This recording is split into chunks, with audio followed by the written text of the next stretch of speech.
Hello and welcome to your on Bihar board exam channel. दोस्तों, आज के इस वीडियो में हम लोग यहाँ पे क्लास 12 का म्यूज़िक का very very important objective questions को यहाँ पे कवर करेंगे।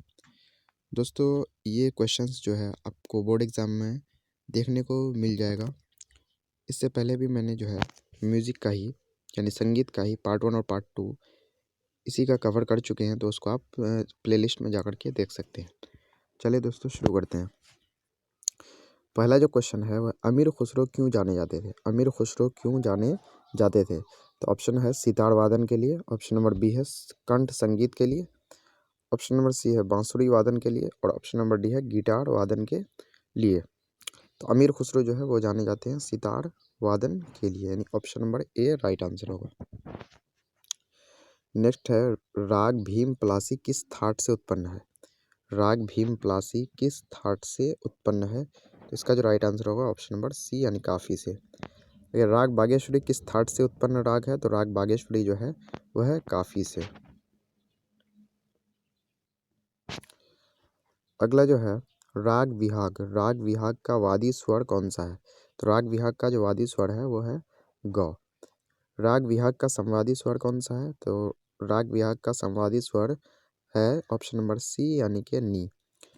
आगे है राग कल्याण यानी यमन का वादी स्वर है, तो राग कल्याण यानी यमन का वादी स्वर है ग। अगर राग यमन का संवादी स्वर है, राग यमन का संवादी स्वर है, तो राग यमन का जो है ऑप्शन नंबर डी नी है। राग भैरव का वादी स्वर है, तो राग भैरव का वादी स्वर है ध। अगर राग भैरव का संवादी स्वर है, तो राग भैरव का संवादी स्वर जो हो जाएगा ऑप्शन नंबर बी यानी कि रे हो जाएगा। नेक्स्ट है राग अलहैया। राग अलहैया बिलावल का वादी स्वर है, इनका वादी स्वर जो है वो ऑप्शन नंबर डी हो जाएगा यानी कि ध हो जाएगा। तो राग अलहैया बिलावल का संवादी स्वर है, तो राग अलहैया बिलावल का संवादी स्वर हो जाएगा ऑप्शन नंबर सी यानी ग। नेक्स्ट जो है राग देश का संवादी स्वर है, तो राग देश का संवादी स्वर है प। राग केदार का वादी स्वर है, तो राग केदार का वादी स्वर है म।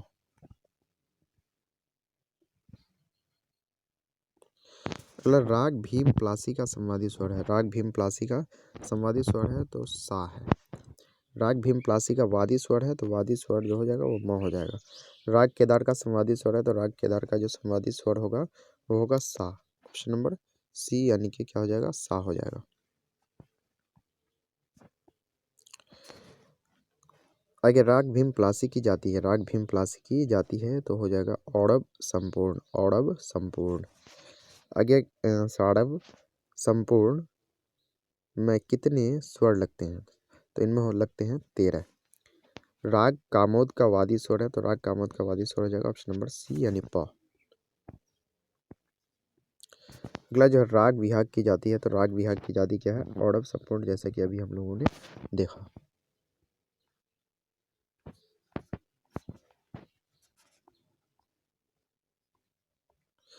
अगला क्वेश्चन देखते हैं। राग हमीर की जाती है, तो राग हमीर की जाति जो है वो स्वक्र संपूर्ण है। वेरी इंपॉर्टेंट क्वेश्चन है ये राग भैरव की जाती है, तो राग भैरव की जाति क्या हो जाएगा संपूर्ण संपूर्ण। ये राग अलहिया बिलावल की जाती है, तो राग अलहिया बिलावल की जाती है साड़व संपूर्ण। अगला क्वेश्चन है राग देश की जाती है। वेरी इंपॉर्टेंट क्वेश्चन 2018-19 में पूछा जा चुका है। राग देश की जाती है, तो राग देश की जाती होगा औड़व संपूर्ण। अगर राग बागेश्वरी की जाती है, राग बागेश्वरी की जाती हो जाएगा औड़व संपूर्ण। अगर राग केदार की जाती है, तो राग केदार की जाती हो जाएगा औड़व साड़व। अगर साड़व साड़व स्वर समूह में कितने स्वर लगते हैं? इनमें लगते हैं 6 साड़व साड़व में 6 स्वर लगते हैं। हिंदुस्तानी संगीत के कितने थाट होते हैं? तो इनके थाट होते हैं 10। अगर हिंदुस्तानी संगीत में कुल कितने स्वर होते हैं? तो हिंदुस्तानी संगीत में कुल स्वरों की संख्या होती है 12। आगे औड़व संपूर्ण स्वर समूह में कितने स्वर लगते हैं? तो इनमें लगते हैं 6। ताड़व जाति के रागों में कुल कितने स्वर लगते हैं? 17 में पूछा जा चुका है। इनमें भी लगते हैं 6। आगे संपूर्ण जाति के रागों में कुल कितने स्वर लगते हैं? तो संपूर्ण जाति के रागों में लगते हैं 7 स्वर। राग बिहाग की प्रकृति कैसी है? तो राग बिहाग की प्रकृति है करुण। राग कल्याण की प्रकृति कैसी है? तो राग कल्याण की प्रकृति है शांत। ध्यान रखिएगा। आगे राग भैरव किस प्रकृति का राग है? तो राग भैरव जो है वो गंभीर प्रकृति का राग है। राग भीमप्लासी किस प्रकृति का राग है? तो राग भीमप्लासी जो है वो भी गंभीर प्रकृति का राग है। राग भैरव या राग प्लासी दोनों गंभीर प्रकृति का राग है। आगे अमीर खुसरो क्यों जाने जाते थे? तो सितार वादन के लिए। Option number A he right answer होगा। अमीर खुसरो का जन्म, वेरी इंपॉर्टेंट क्वेश्चन, अमीर खुसरो का जन्म कब हुआ? तो अमीर खुसरो का जन्म हुआ 1253 ईस्वी में। आगे सेहतार नाम किनका दिया हुआ है? सेहतार नाम किनका दिया हुआ है? Very important question. तो ये नाम दिया हुआ अमीर खुसरो का। सेहतार जो है नाम किनका दिया हुआ है? अमीर खुसरो का। तानसेन का जन्म कब हुआ? Very important question. तानसेन का जन्म हुआ था 1532 ईस्वी में। 1532 ईस्वी में।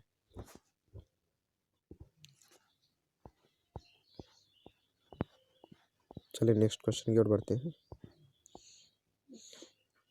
क्वेश्चन कह रहा है तानसेन के बचपन का नाम क्या था? तानसेन के बचपन का नाम था तन्ना मिश्र, यानी option number A right answer होगा। ये तानसेन के गुरु थे, तो तानसेन के गुरु कौन थे? स्वामी हरिदास। वेरी इंपॉर्टेंट क्वेश्चन है। स्वामी हरिदास जो है वो तानसेन के गुरु थे। आगे तानसेन का विवाह किससे हुआ? तो तानसेन का विवाह हुआ हुसैनी से। किससे हुआ? हुसैनी। अगर राग देश का वादी स्वर है, तो राग देश का वादी स्वर है रे।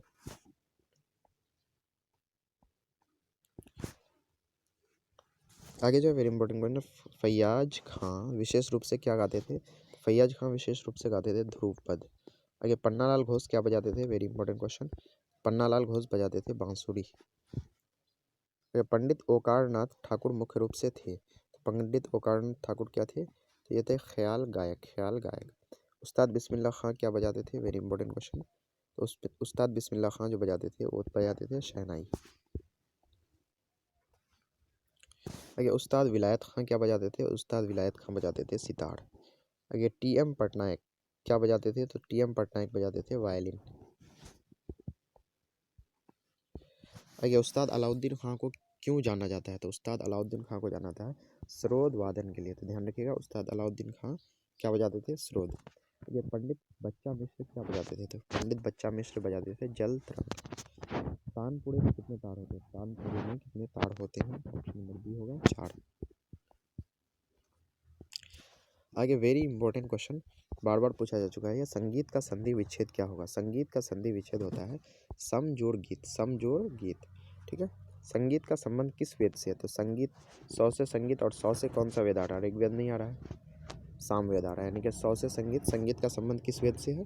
सामवेद से। ध्यान रखिएगा। आगे संगीत उपयोगी मधुर ध्वनि को क्या कहा जाता है? तो संगीत उपयोगी मधुर ध्वनि को कहा जाता है श्रुति कहा जाता है। आगे नाद की कितनी विशेषताएं हैं? तो नाद की विशेषता 3 है। नाद के कितने प्रकार होते हैं? तो नाद के प्रकार होते हैं ऑप्शन नंबर सी, यानी कि नाद के 2 प्रकार होते हैं। आगे श्रुतियाँ कितनी है? श्रुतियाँ कितनी है? तो यहाँ पे हो जाएगा ऑप्शन नंबर डी, यानी 22 श्रुतियाँ। ध्यान रखिएगा। संगीत में मूल स्वर कितने होते हैं? तो संगीत में मूल स्वर होते हैं 7। ध्यान रखिएगा, संगीत में मूल स्वर कितने होते हैं? 7।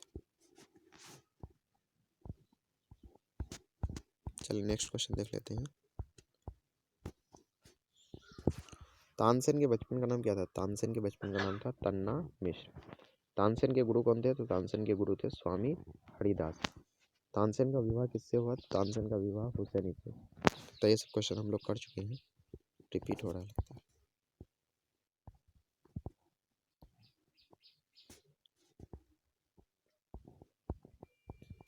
तो दोस्तों जैसे हम लोगों ने यहाँ पे म्यूज़िक का बहुत ही इंपॉर्टेंट क्वेश्चंस किया है, आप इन वीडियोस को देख करके ज़रूर जाइएगा। आपको म्यूज़िक में बिल्कुल आपको 70 का 70 नंबर मिल जाएगा, ठीक है। तो चलिए मिलते हैं नेक्स्ट वीडियो में। जय हिंद, जय भारत।